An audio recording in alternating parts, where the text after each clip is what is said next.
I'm ostracized and traumatized by everything I'm not alright. I'm lost inside, and anything I say you better listen up closely. Mostly, I'm the one and only. Bring it home slowly. Hand your boy the trophy. Patience is holy moly. I got him hating on me like Michael. Yo, konnichiwa. Di video kali ini kita bakal ngebahas tentang salah satu opini yang mungkin gak terlalu asing di telinga kalian, yang berkata kalau Infarect nantinya bakalan jadi di pihak Rimuru. Tapi sebelum itu kita bakal ngebahas tentang Infarect dulu, supaya semuanya pun menjadi lebih detail lagi. Infarect dikenal sebagai naga kehancuran. Namun meskipun dikenal sebagai naga kehancuran, wujud asli dari Infarect ini masih belum ditampilkan. Dan yang pastinya dirinya memiliki tubuh yang sangat besar yang kemungkinan nantinya bakal menyerupai makhluk mitologi. Itu karena banyak keturunannya yang tidak memiliki rupa seperti naga. Contoh salah satu makhluk yang tercipta karena adanya Infarect adalah rasnya Kumara. Itu karena asal-usul dari Kumara juga belum jelas, cuma hanya sedikit disinggung di light novelnya. Dan kemungkinan besar Kumara pasti ada kaitannya sama Infarect. Tapi Kumara tuh juga nggak memiliki wujud yang mirip-mirip sama naga. Jadi, wujud asli dari Infarect sampai sekarang masih belum diketahui. Infarect merupakan makhluk yang tidak memiliki emosi, tidak memiliki dasar pemikiran, dan selalu bergerak mematuhi instingnya. Dan insting dari Infarect selalu ingin melawan sosok yang lebih kuat. Dan karena itulah, Infarect pun selalu menyebabkan kehancuran dunia. Kemungkinan semata-mata untuk membuktikan dirinya adalah yang terkuat. Tapi diketahui, Infarect tercipta sendiri dan muncul secara tiba-tiba. Diketahui, dahulu kala Infarect pernah mengamuk untuk menghancurkan dunia. Dan diketahui Gi juga pernah bertarung dengan Infarect sekali. Dan itu terjadi saat Velda Nava masih hidup. Buat kalian yang mau baca ceritanya ada di prolog akhir volume 16. Nah jadi, sebelum Infarect itu melawan Gi Crimson, Velda Nava juga meminta Seven Primordial Angel untuk menahan pergerakan dari Infarect bersamaan. Tetapi belum diketahui apakah Veldwe saat itu menggunakan true body-nya atau tidak.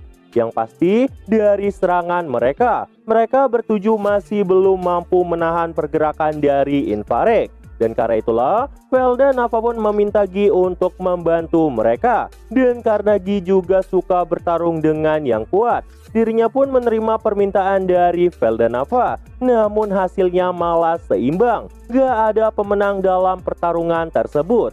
Meski pertarungan itu udah berlangsung selama 3 bulan penuh dan menghancurkan sebagian besar permukaan planet, gak ada hasil apapun dari pertarungan itu. Karena pada akhirnya Infarect melarikan diri ke dunia bawah. Dan Velda Nava sendiri pun akhirnya turun tangan dengan menyegel keberadaan Infarect di Istana Surgawi. Kemungkinan alasan kenapa Velda Nava nggak turun sejak awal karena Velda Nava mau ada yang bisa menghentikan Infarect selain dirinya. Melihat Velda yang saat itu cuma menyegel Infarect, Veldwe dan malaikat yang lain pun bertanya, kenapa Infarect nggak dihancurkan aja? Namun, Velda Nava saat itu malah menjawab, dirinya menginginkan semua makhluk saling mengerti. Jadi maksudnya, meskipun Infarect nggak punya akal untuk berkomunikasi, meskipun Infarect selalu mematuhi naluri bertarungnya, tetapi Velda Nava melihat harapan karena Infarect pergi dari pertempuran. Velda Nava berharap suatu hari nanti Infarect bisa berkomunikasi dan mengerti tentang makhluk lain. Meski sejujurnya, Velda Nava sendiri juga nggak mampu berbicara sama Infarect. Itu karena kata-kata yang diucapkan oleh Infarect berasa sangat aneh. Dan gak ada yang bisa mengerti perkataan dari Infarect. Infarect pun kemudian disegel di Istana Surgawi dan diawasi oleh Obera. Namun meskipun dirinya disegel, Infarect masih bisa melahirkan beberapa keturunan dan beberapa ras yang tercipta karena adanya Infarect. Yang pertama adalah Cryptid. Sama seperti asalnya, Cryptid juga mirip sama dengan Infarect. Mereka hanya mengandalkan naluri bertarung mereka untuk menghancurkan sesuatu. Namun, masih belum diketahui pastinya apakah ada kriptid yang memiliki kepintaran berkomunikasi. Karena ras kriptid harusnya tercipta secara tiba-tiba berkat adanya aura dari infrared. Namun sepertinya ada juga kriptid yang merupakan keturunan langsung dari infrared dan terlahir tidak secara tiba-tiba. Selanjutnya adalah para insektar. Insektar juga tercipta karena adanya kekuatan magical dari infrared. Hanya saja, kemunculan Raja Insektar Zelanus bukan merupakan keturunan langsung dari infrared, karena Zelanus terlahir dari kepadatan magical yang diciptakan oleh infrared. Namun berbeda dengan infrared, Zelanus memiliki kecerdasan dan bisa berkomunikasi dengan yang lain. Dan karena itu, Veldan apapun mulai memperhatikan Zelanus, bahkan memberinya nama. Dan kemudian, Zelanus pun terus memperbanyak keturunan, sampai akhirnya insektar pertama yang tercipta selanjutnya adalah Peliot. Oke, balik lagi. Keturunan infrared selanjutnya adalah Kumara. Tapi ada satu hal yang bikin Mimin bingung. Kenapa harus Kumara? Tapi kalau kita teliti dengan jelas, di light novel Kumara juga pernah membuat para malaikat kebingungan. Dan kalau Mimin gak salah, yang ngerasain momen itu adalah Raja Iblis Dino. Di sini juga terungkap bahwa Dino adalah salah satu sosok yang tahu ras Kumara terlahir dari infrared.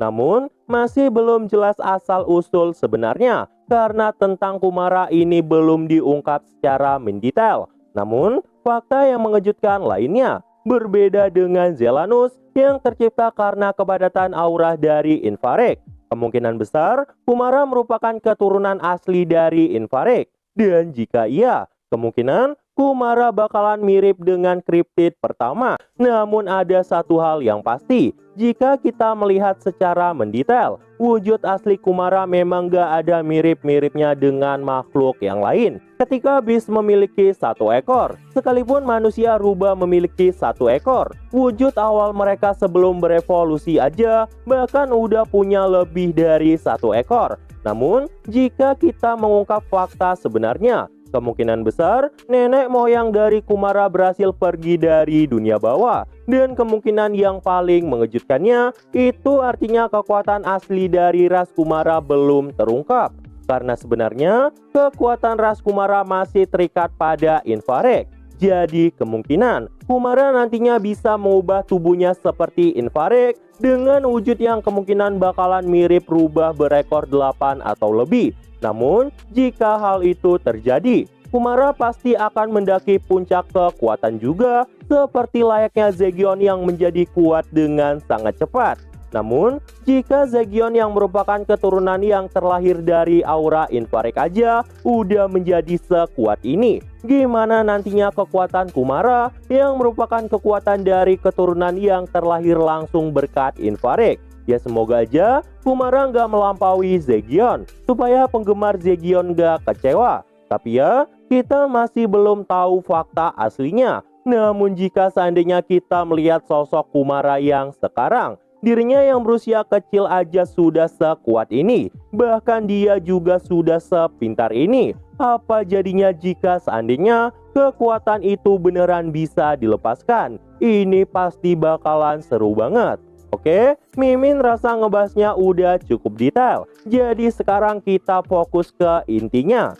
Mungkinkah infrared nantinya akan dijinakan oleh Rimuru? Jawabannya kemungkinan besar iya. Alasannya, sepertinya pembuat cerita udah men-spoiler kita sedikit. Karena bisa aja para malaikat nggak harus menanyakan hal itu sama Veldanava. Jadi ya, infrared harus disegel aja kalau memang endingnya bakal mati.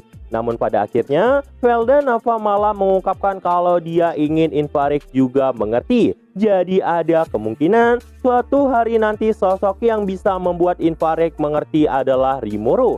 Kemungkinan Rimuru lah yang akan membuatnya mengerti secara langsung di medan pertarungan. Tetapi karena kekuatan asli Kumara di sini belum terungkap, ada juga kemungkinan nanti Kumara bakal mendapat kekuatan aslinya dan menjadi penghubung antara Rimuru dengan infrared.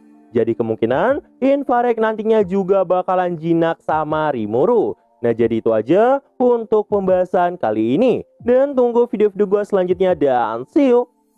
I said you better watch what you're doing, 'cause I ain't gonna stop when I'm moving. I'm headed to the top, I'ma do it. I'm headed to the top, I'ma prove it. And baby girl, I like what you do.